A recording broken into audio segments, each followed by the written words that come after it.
bentuk pembelaan Allah, tiba-tiba Allah membolak-balikan hati orang itu. Dan buat Allah membolak-balikan hati itu lebih ringan dari kita membolak-balikan telapak tangan. Ada yang susah bolak-balik telapak tangan? Duh susah nggak ada kan ya? Gampang banget kan? Segampang itulah, bahkan lebih dari itu buat Allah untuk yuqallibul qulub, membolak-balikan hati. Tangan kita gampang banget nih. Jadi nggak ada yang di mata Allah atau dalam persepsi Allah ada hati yang kayaknya nih susah banget nih dibolak-balik. Jadi kamu mending nggak usah ke situ lagi deh. Saya juga kewalahan ngebolak-balik hati dia. Enggak, mudah. Terus kenapa ada yang dibiarkan, ada yang dibalikan hatinya? Karena ada yang pantas, ada yang tidak pantas. Jika kita sudah punya kepantasan, Allah akan balikan hati kita kepada kebaikan. Allahumma habbib ilainal iman wa zayyinhu fi qulubina wa karrih ilainal kufra wal fusuqa wal isyan waj'alna minar rasyidin. Hafal doa itu? Nanti cari di YouTube lah ya. Ya Allah, jadikan kami cinta kepada amal soleh dan jadikan rasa cinta itu indah di dalam hati kami. Jadikan kami benci kepada dosa dan jadikan kami termasuk orang-orang yang mendapat petunjuk. Allah bolak-balikan. Gitu juga dengan hati calon mertua. Gimana pun dia ngeblok, nggak boleh masuk lah, gerbangnya digembok segala macam. Cuma gerbang. Mau 1000 lapis gerbang, kalau hatinya dibalikin, hilang semuanya tuh. Gampang banget kan? Buktinya malam ini nih. Allah membolak-balikan hati kita. Yang tadinya punya macam-macam rencana pada malam minggu, akhirnya Allah balikan hatinya, udah ke Masjid Agung aja deh.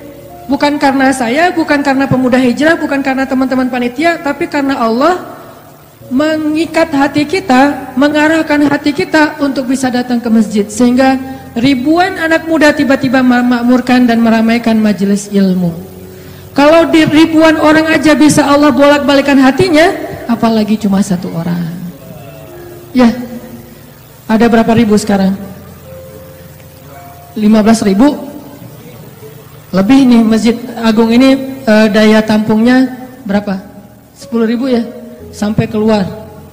Berarti sekitar 20.000. Ini benar-benar sesuai dengan yang dulu banget saya harapin 2 tahun yang lalu bisa ngalahin Tomorrowland. Minimal DWP lah ya. Bisa ngalahin DWP atau kalau bisa Tomorrowland. Saya pernah kemarin tuh acara taklim di Pekanbaru, An-Nur, yang datang sekitar 25.000 anak muda di depan masjid penuh.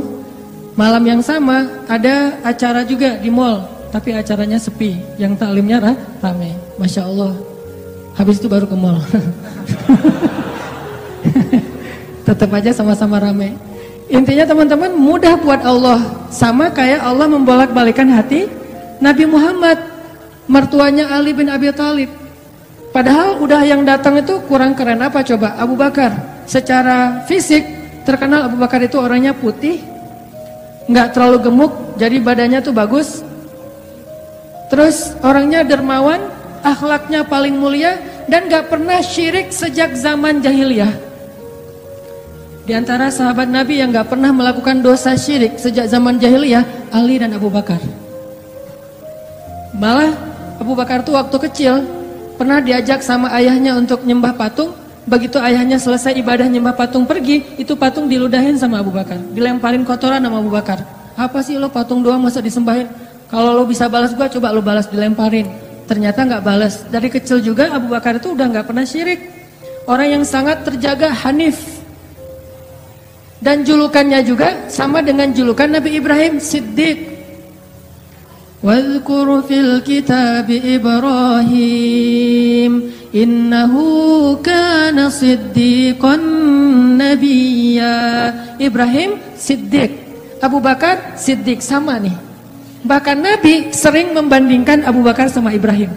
Engkau wahai Abu Bakar seperti Ibrahim, engkau wahai Umar seperti Musa. Ya iyalah Umar ya. Musa kan gak sengaja noel orang langsung meninggal kan ya. Melihat Bani Israel agak ramai gitu, lagi mau gelut sama orang Kipti. Karena Musa kasihan kepada Bani Israel yang lemah, Akhirnya dia cuma ditakol dikit lah si orang Kipti ini teh. Cuma, apaan sih lo? Meninggal. Belum diginiin, baru gini doang coba. Jadi kalau dulu ada ultimate fight, kayaknya Musa tuh juara bertahan tuh.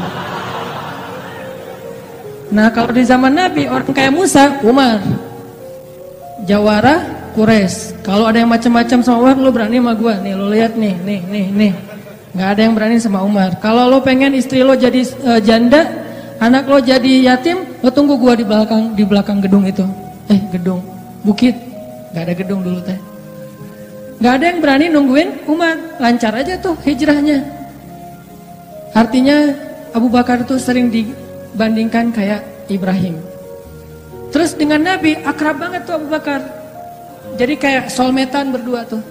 Belum dapat risalah Islam juga, Nabi itu kalau jalan sama Abu Bakar jalan yuk kemana, ngopi, kalau bahasa kita teh ngopi sama Abu Bakar berdua.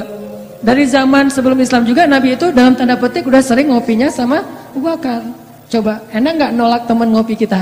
Agak susah kan, dia ngajak kemana nggak enak kan nolaknya, ya udah gua datang gitu. Ali ngerasa wah nih yang datang nih saingan berat nih. Pernah bersaing dengan orang kayak gini? Pernah, cuman sering kalah. Gak ada saingan juga masih ditolak ya, apalagi ada saingan. Nah itu mah saya banget, bukan teman-teman. Udah biasa ditolak, pada akhirnya diterima juga. Karena saya gak mau menyerah. Datang Abu Bakar, mau ngelamar Fatimah. Ali pas tahu berita itu, ya udahlah berarti pupus harapan. Hashtagnya berhenti aja. Udah gak bisa ngapa-ngapain. Tidak lama kemudian setelah Abu Bakar lama di rumah Nabi terus pulang, Ali merhatiin wajah Abu Bakar, nih wajah diterima atau wajah ditolak nih. Ternyata dapat kabar Abu Bakar ditolak sama Nabi. Yes, kata Ali. Abu Bakar ditolak sama Nabi. Cuman sisi lain, Ali makin gak pede. Kalau Abu Bakar aja ditolak, siapa saya? Bahkan lebih ditolak lagi. Jangan-jangan belum sampai di pintu juga, udah Ali pulang aja deh. Abu Bakar aja ditolak. Yang kurang apa coba? Akhlak luar biasa, agama terbaik, bahkan umat Islam paling baik imannya tuh dan amal solehnya Abu Bakar. Nggak ada tandingan lah. Mau ngelihat surganya di akhirat, orang kaya di dunia dan kaya di akhirat tuh Abu Bakar tuh. Ada orang yang di dunia miskin, di akhirat kaya. Di akhirat miskin, di dunia kaya. Kalau Abu Bakar, dunia akhirat kaya. Surganya Abu Bakar tuh dikelilingin sama Jibril. Jadi Jibril lagi pengen ngukur surganya Abu Bakar, terbang setahun. Udah setahun terbang itu baru di pinggirnya surga Abu Bakar, belum sampai ke tengah. Padahal Jibril itu kecepatannya lebih tinggi daripada kecepatan cahaya. Bayangin, udah setahun perjalanan cahaya baru di pinggir surganya Abu Bakar, belum juga masuk, belum sampai ke alun-alunnya surga Abu Bakar. Baru juga perbatasan coba. Kurang apa Abu Bakar? Ditolak sama Nabi. Duh, makin gak pede, kata Ali. Cuma gak pakai bukan orang Sunda soalnya. Gak lama kemudian datang lagi cowok keren, jawara Mekah, Umar datang. Assalamualaikum. Suaranya agak-agak gitulah. Walaupun susah nirunya, cempreng soalnya. Assalamualaikum. Waalaikumsalam, kata Nabi datang. Pas diintip sama Ali, tanya-tanya ke teman-temannya, ada berita apa nih trending topik? Ternyata trending topik di Twitter, Umar melamar Fatimah. Wah, rame lagi viral di mana-mana. Makin, aduh, saingannya berat-berat gini, nggak ada yang di bawah saya gitu yang datang, biar saya agak-agak pede gitu. Ternyata Umar pulang juga ditolak lagi sama Nabi. Ali, yes, tapi tuh gimana ya kalau Umar aja ditolak, yang paling kuat bisa menjaga Fatimah banget kan? Kalau ada apa-apa Fatimah tenang aja, ada gua. Naik motor berdua sama Umar gitu kan, zaman kita mah ya sengaja nggak bawa jas hujan. Kalau udah hujan buka baju kasih ke ceweknya, nggak pakai baju memotoran. Cowok banget lah itu mah ya. Pulang-pulang sampai ke rumah minum antangin. Umar tuh jawarannya, Nabi kan pasti tenang banget ngasih anak ke orang kayak Umar. Keluar dia singa, di dalam dia kucing Anggora. Maksudnya apa? Dia tuh nggak pernah kasar sama istrinya, walaupun dia keras kepada musuhnya. Kalau dimarahin istrinya, diem aja. Udah selesai dimarahin, udah, ya udah pergi nyari teman. Mau curhat habis dimarahin istri, pergi ke rumah Nabi. Pas di depan rumah Nabi kedengaran dari dalam, Nabi juga lagi dimarahin istrinya. Nabi juga diam aja. Ini teladan orang-orang soleh. Jadi yang keren tuh bukan yang gampang marahin istri, tapi yang gampang dimarahin istri. Setuju yang di atas? Cowok keren itu bukan yang gampang marahin istri, tapi yang gampang dimarahin istri. Pah, ya mah. Di dalam rumah tuh, ya mah. Di luar, apa lo? Tuh cowok keren tuh. Pas Nabi keluar, ada Umar. Ya Rasulullah, Umar gak mau ngebahas, gak mau komen lah. Daripada komentar di blog kan. Diam aja deh gitu. Udah selesai jalan sama Umar. Umar nanya, ya Rasul saya tadi habis dimarahin istri, mau ngajak Rasul ngopi, curhat, Nabi juga lagi dimarahin.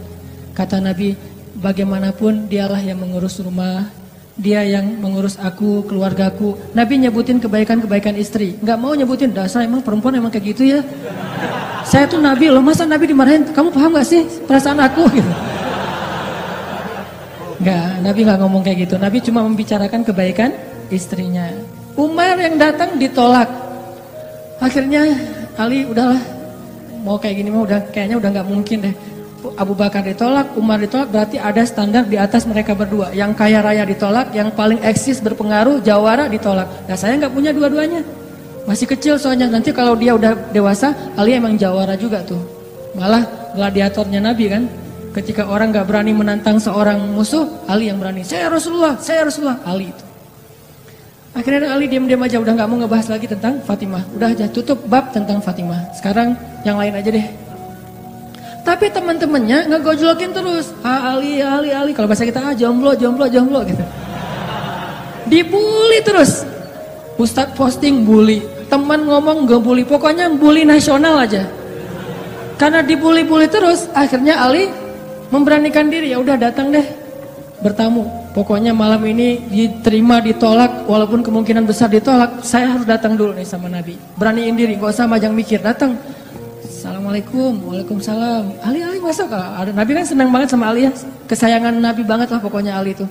Duduk, ada apa Ali? Enggak, cuma pengen silaturahim. Nggak ngomong apa-apa coba. Cuma pengen silaturahim. Nabi sehat, mau diambil air hangat. Oh, pokoknya gitu-gitu aja. Ali ada apa? Nggak ada apa-apa ya Rasulullah, cuma kangen aja pengen duduk sama Nabi. Kayak gitu aja terus. Lama-lama Nabi kan paham. Dan Allah yang kasih wahyu. Ali, kamu gimana sama Fatimah? Langsung Fatimah. Kebayang gak sih perasaan kita tuh sama orang yang kita kayak udah ngeklik banget, udah habis-habisan, pokoknya kalau gak dia saya mending gak usah nikah deh, gitu ya. Kalau gak dia mending saya jomblo aja seumur hidup. Kalau gak dia mending saya bunuh diri aja. Udah gitu bunuh dirinya gak mati lagi, kesangkut di tiang listrik.